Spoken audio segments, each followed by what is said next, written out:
देर में उठ गया, अच्छा खासा प्रोजेक्ट किया था। तुम बेटा नहीं पढ़ोगे? मैंने तो पढ़ लिया ना। उनकी पढ़ाई हो गई। मेरे ऊपर ऐसा। एवरीवन अस्सलाम वालेकुम। सो मैं सो के उठ चुकी थी। ये कल रात की क्लिप है, मतलब ये थोड़ी देर के लिए मैंने नैप ले ली थी क्योंकि पता नहीं क्यों बहुत थकान जैसी भी लग रही थी। तो फिर मैंने सोचा शब कद्र की रात है तो थोड़ा सो लूँगी तो पूरी रात अच्छे से जग कर के इबादत हो पाएगी।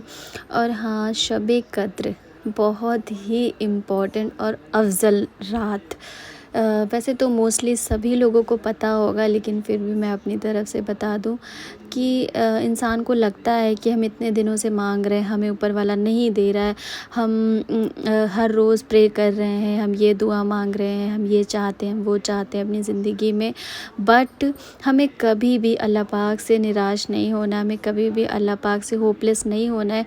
वो हमें तभी देंगे जब हमारे लिए इम्पॉर्टेंट होगी वो चीज़, जब ऊपर वाले को लगेगा कि अब ये सही वक्त है इसको ये चीज़ देने की। क्योंकि हम इंसान हैं, हमें हर एक चीज़ बहुत ही जल्दी चाहिए, बहुत ही ऑन टाइम चाहिए। मतलब ऑन टाइम तो छोड़ दो, हमें इतनी जल्दी हर एक चीज़ पाने की शिद्दत रहती है कि मतलब फ़ौरन ही हमें सब कुछ मिल जाए। बट ऊपर वाला आपकी जब मेहनत और आपकी लगन देखेगा, आपकी ईगरनेस देखेगा और ये भी देखेगा कि इसको देना जायज़ होगा, तभी वो आपको देगा। और मेरा यकीन करिए, कोई भी आपकी दुआ खाली नहीं जाएगी। आज नहीं कल, कल नहीं परसों, आप नहीं तो आपके बच्चों के लिए वो चीज़ अल्लाह पाक देंगे ज़रूर। हो सकता है आप अल्लाह पाक की नज़र में सूटेबल ना हो उस चीज़ के लिए, इसलिए वो आपको वो चीज़ ना दे रहे हो। बट कोई भी दुआ आपकी खाली नहीं जाएगी, ये मतलब मेरा पक्का यकीन है और मेरा अकीदा है। मतलब मैं एकदम जिसको बोलती हूँ कि मैं इस चीज़ को मान ही नहीं सकती। कोई अगर ये कहे कि मैंने तो ये मांगा मुझे वो नहीं मिला, मैंने वो चाहा मैंने वो नहीं मिला। हर एक चीज़ मिलती है बट ऑन टाइम मिलेगी। और अगर आप भूल गए हैं, आपको नहीं याद है, तो अभी भी आप परेशान नहीं हुई। अभी भी 3 रातें और बाकी हैं, 25 की रात, 27 की रात और 29 की रात। यकीन जानिए आज तक किसी को भी ये नहीं पता है कि सबसे मेन डे कौन सा है।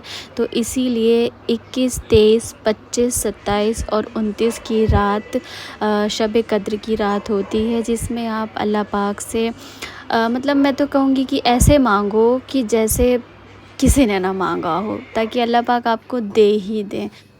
और इबादत करते करते कब टाइम निकल गया पता ही नहीं चला।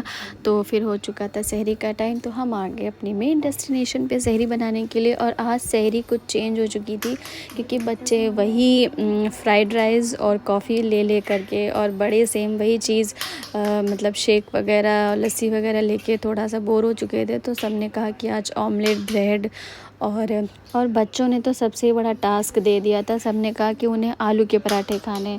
बट सहरी है और बच्चे मतलब थोड़ा थोड़ा खाएंगे, फिर बेचारे दिन भर हिम्मत रख रहे हैं, रोज़े रख रहे हैं, इससे बड़ी कोई और बात नहीं है। तो फिर मैंने प्रिपेयर करना शुरू किया आलू के पराठे। वो तो टच वुड अल्लाह का शुक्र है कि पेस्ट आलू का रखा हुआ था, तो मुझे ज़्यादा प्रॉब्लम नहीं हुई। वरना उसी टाइम मतलब आलू बॉईल करके और फिर उसका पेस्ट रेडी करना, तो इस वजह से थोड़ा मेरे लिए टफ़ हो जाता। बट है, मैंने बोला ना ऊपर वाला है, वो मतलब आपको परेशान नहीं होने देगा किसी भी टाइम। तो बस आपको यकीन रखना है, आपको कभी भी अपना यकीन तोड़ना नहीं है उसके ऊपर। तो यहाँ पे मैं तैयारी करने लग गई थी ऑमलेट की। मैंने इसलिए बना के रख लिया था उसका पेस्ट वगैरह, ताकि देर वगैरह ना हो। मेरी मेन बात है वो आपने थंबनेल में देखी होगी कि पेरेंट्स के लिए ज़रूरी बात। तो जैसे मैं भी अब पेरेंट्स बन चुकी हूँ अल्हम्दुलिल्लाह, तो धीरे धीरे सीखते सीखते इंसान जानता है, सीखता है हर एक चीज़, चाहे वो बच्चे हो चाहे वो पेरेंट्स हो, हर कोई सीख करके नहीं आता है। तो मेरा ये थोड़ा सा अपना एक्सपीरियंस है, मैं फिर अपना थोड़ा सा ज्ञान देने जा रही हूँ। आई होप कि आप लोगों के लिए हेल्पफुल होगा, क्योंकि बहुत सारे ऐसे पेरेंट्स हैं जो भी न्यूली पेरेंट्स बने हैं, जिनको कोई भी अकल नहीं है कि बच्चे को कैसे पालें। क्योंकि वो अपना चिलिंग मोड को छोड़ करके अब उन्होंने बच्चा पालना शुरू किया है।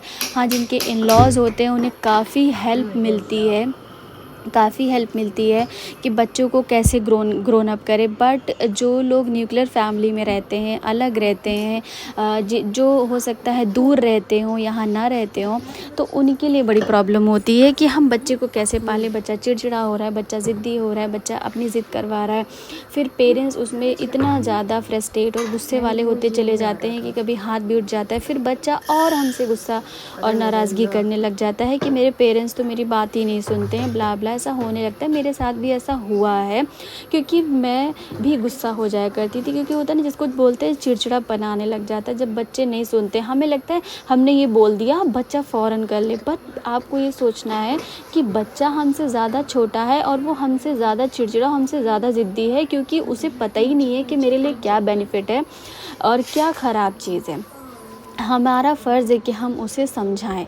हम समझाते भी हैं, बिल्कुल समझाते, बट हम ये चाहते हैं, मैंने बोला कि बेटा तुम्हारे लिए ये सही है, तो बच्चा मान जाए। ऐसा नहीं हो सकता, ऐसा बिल्कुल भी नहीं हो सकता। मैंने भी कई बार हिटलरगिरी करी है, मतलब मैं क्यों झूठ बोलूँ।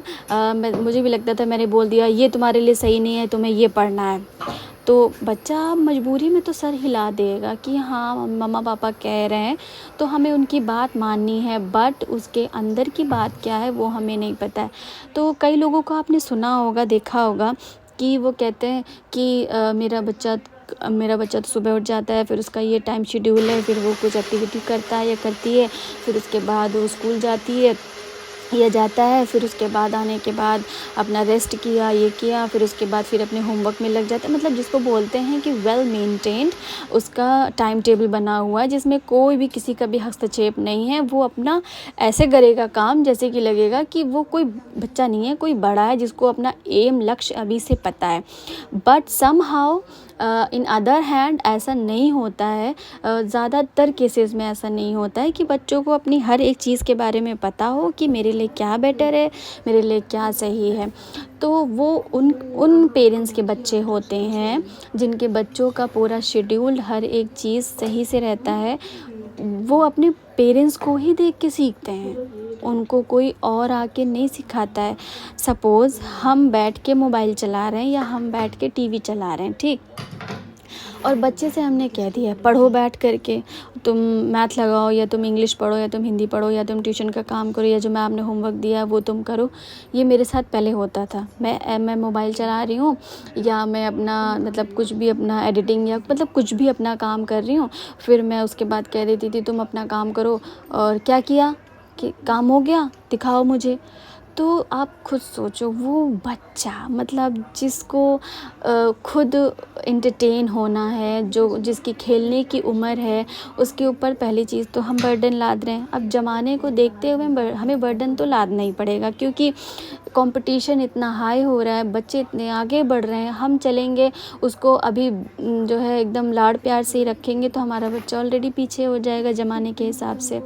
तो अगर हमको इस लेवल को मेंटेन करना है तो मेक श्योर करना पड़ेगा कि हम अपने आप को भी बदलें। ऐसा नहीं हो सकता कि हम बगल में बैठ के मोबाइल चलाएं और बच्चा बगल में बैठ के अपना पढ़ाई करे। उसका मन तो वहीं लगा रहेगा ना कि काश ये मोबाइल मुझे मिल जाता, कि काश ये रिमोट टीवी का मुझे मिल जाता तो मैं अपने मनपसंद का कार्टून लगा लेता या मूवी लगा लेता या मोबाइल मिल जाता।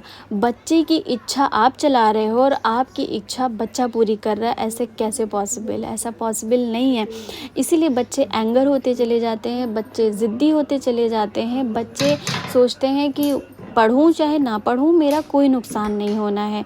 तो मेक श्योर सबसे पहले तो हम न्यूली पेरेंट्स को ये करना है, मतलब मैं न्यूली तो नहीं है, मेरा बच्चा अल्हम्दुलिल्लाह 10 साल का हो चुका है, बट मैं सीखते सीखते सीखी हूँ। पहले तो छोटा था तो हर वक्त गोद में रहना, साथ में रहना, वो तो चलता ही था। बट जब से वो जैसे क्लासेस जाना शुरू हुआ है तो मुझे लगता था अब बच्चा बड़ा हो गया, अब स्कूल जाने लग गया, अब उसको ये सब आ गया। मैं बोल दूँगी हाँ फर्स्ट स्टेप मैंने सिखाया, छोटा बड़ा हर एक चीज़ मैंने सिखाई है, बट इतना भी बड़ा वो नहीं हो गया कि अपनी लाइफ को इतने अच्छे से समझ पाए कि मेरे लिए क्या बेटर है, मेरे लिए क्या सही है। वो चीज़ वो तब सीखेगा जब वो मुझे देखेगा या अपने पापा को देखेगा, तभी वो जान पाएगा कि मेरे लिए क्या बेटर है। जब ये लोग नहीं मोबाइल चला रहे हैं तो मैं क्यों चलाऊं? जब ये लोग पूरा टाइम नमाज़ पढ़ते हैं 5 टाइम की तो मैं क्यों ना पढूं? क्योंकि बच्चा हमें देख करके ही सीखता है। आप आप खुद देखो कि जब बच्चा छोटा होता है तो हमें कुछ उसको सिखाने की ज़रूरत नहीं। हम अगर ऐसे करके खा रहे होते तो वो वैसे ही हमें एक्टिंग करता है। हम अगर कोई चीज़ उसे खिलौना देते हैं या बजाने के लिए देते हैं तो वो भी वैसे ट्विस्ट करता है। तो उसको क्यों आता है? क्योंकि वो हमें देख के सीखता है कि इन्होंने ऐसे हाथ घुमाया है तो ये खिलौना ऐसे घुमाने से बजेगा। तो हर एक चीज़ जब बच्चे पेरेंट्स से ही सीखते हैं तो हम क्यों ऐसा काम करते हैं कि हम अपना खुद एंटरटेन हो रहे होते हैं और बच्चे को कहते हैं पढ़ाई करो। बच्चे का पूरा दिल और दिमाग सब कुछ हमारी ही तरफ रखा हुआ होता है। वो इसी फिराक में ही होता है कि कब मेरे माँ या बाप ये कहें कि आओ मेरे साथ आकर के मोबाइल देखो या टीवी देखो या कार्टून लगा लो। क्योंकि वो बच्चे की खेलने की उम्र है, उसमें उसे पढ़ाई करवा रहे तो बच्चा ऐसे कैसे कर पाएगा। तो इस वक्त मैं ना पराठे बना रही हूँ। मैं सोच रही हूँ कि मैं बता ही दूँ, आप लोग सोच रहे होंगे कैसा पराठा बना रही है। पराठा मेरा बहुत अच्छा था, टेस्टी था, बट शक्ल पे नहीं जाएगा। पहला पराठा था, पता नहीं क्यों इधर उधर भाग रहा था। असल में मैंने फिलिंग जो है आलू की वो बहुत ज़्यादा कर दी थी, इसलिए वो फटने लग गया था। और हंसीएगा नहीं, देखने में अजीब लग रहा होगा बट खाने में सीरियसली बहुत अच्छा था। मतलब सब ने खाया था सहरी में यही पराठा। हाँ, तो बैक टू माई वर्ड्स।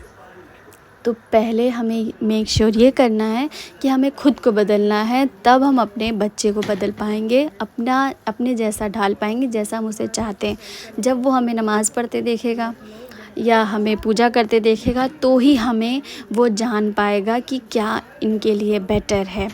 और जब वो हमें देख पाएगा कि जब ये नहीं जो है टीवी चला रहे हैं, ये नहीं मोबाइल चला रहे हैं, और इस टाइम पे वो जैसे होता नहीं कि हम भी पढ़ सकते हैं बुक्स, ऐसा ज़रूरी नहीं है कि हमारे लिए मनाही है। जब बच्चा पढ़े तो हमें भी चाहिए कि हम उसके साथ बैठ के या तो उसे पढ़ाई करवाएं या हम कोई अपनी नॉवेल या बुक या स्पिरिचुअलिटी वाली बुक या कोई रीजनल बुक हम पढ़ें उसके सामने, ताकि वो बच्चा हमें देख करके सीखे कि हाँ जब ये पढ़ रहे हैं तो मुझे भी पढ़ना है। लेकिन हम इंटरटेन हो रहे हों और बच्चा पढ़ाई कर रहा हो, ऐसा नहीं हो पाएगा। बच्चा और डिप्रेस्ड होता जाएगा और बेकार होता जाएगा। कभी भी आपकी उम्मीदों पे वो खरा उतर ही नहीं पाएगा जैसा हम चाहते हैं। तो इसकी वजह से आप फ्रस्ट्रेट भी होगे, आप मारोगे भी, आप डांटोगे भी, आप सब कुछ करोगे।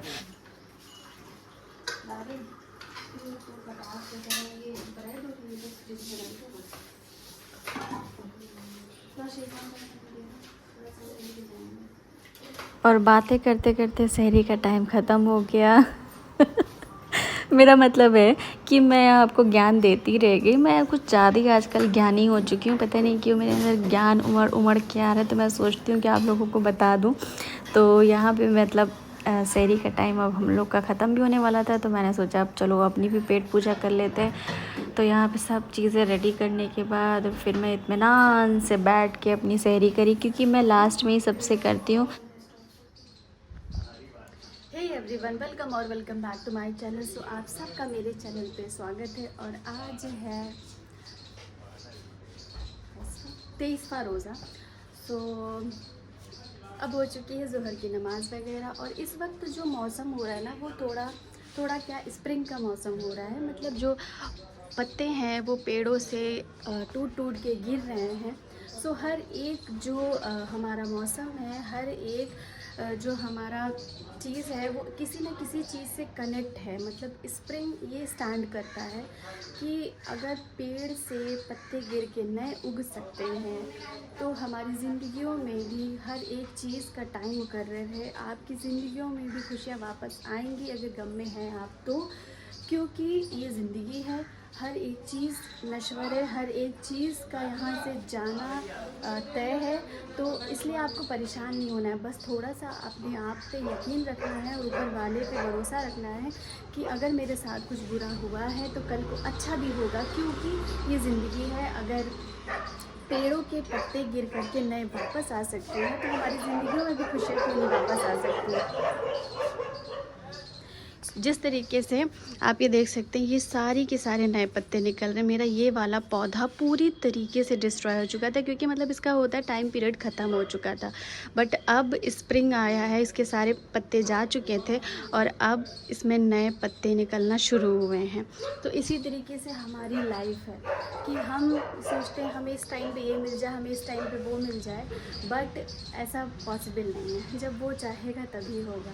तो स्प्रिंग इसी चीज़ को स्टैंड करता है कि अगर हर एक चीज़ जाएगी तो फिर वो वापस भी ज़रूर आएगी।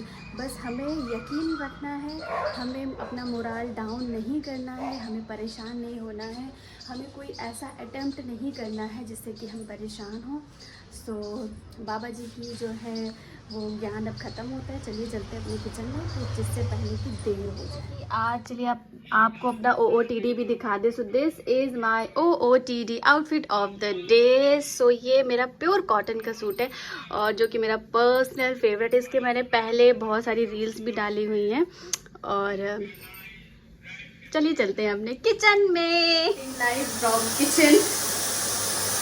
तो रोज़मर्रा की चीज़ें जो बनती है वो तो बनी रही है, बट आज एक नई चीज़ ट्राई करी है, वो आपको दिखाते हैं। अभी खा नहीं सकते हैं बट बनाया है, तो जब खाएंगे तब बताएंगे इसके बाद कि उसका रिव्यू कैसा था। तो इसमें गया है एग बॉईल होकर के, और साथ में धनिया प्याज लहसुन सारी चीज़ें चॉप्ड होकर के गई हैं, प्लस इसमें गया है मैदा, और एग को बॉईल करके हमने ग्रेट करके इसमें मिक्स कर लिया है, और ब्रेड क्रम्ब को अच्छे से इसमें से मैश कर लिया था। फिर साथ में ये भी ब्रेड क्रम्ब है।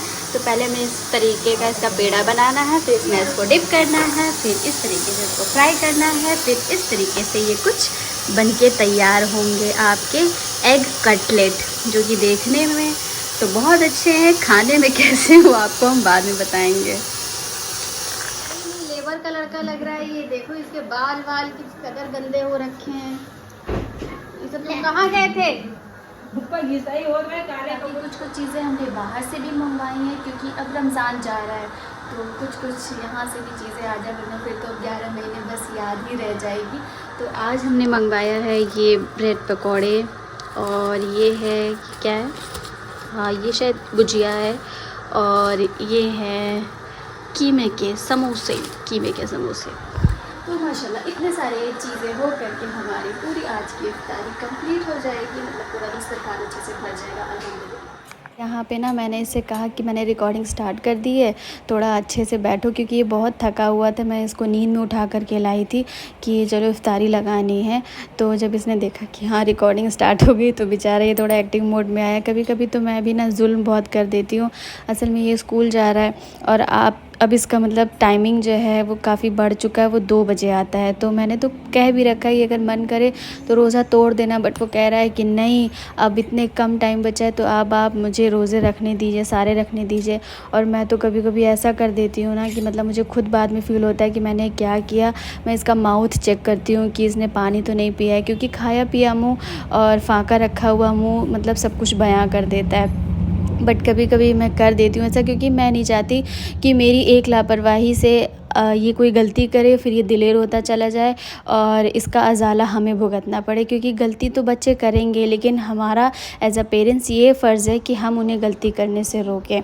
और मैं पता है यहाँ पे बिल्कुल भी रिकॉर्डिंग करना नहीं चाहती थी, मैं बिल्कुल लेटी हुई थी, चाय वाय ले करके आई थी। मैंने सोचा नहीं रिकॉर्ड करूँगी, फिर मैंने देखा कि हम दोनों ने तो ट्यूनिंग करके रखा हुआ है, सेम हम दोनों का अपर और बॉटम था।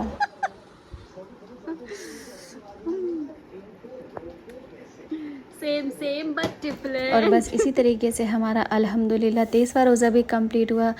तो तब तक कि मेरे वीडियो को देखिएगा, लाइक शेयर सब्सक्राइब करिएगा, और मेक श्योर करिएगा कि पूरा वीडियो देखें, स्किप बिल्कुल भी मत करिएगा। तब तक के लिए अल्लाह हाफ़िज़।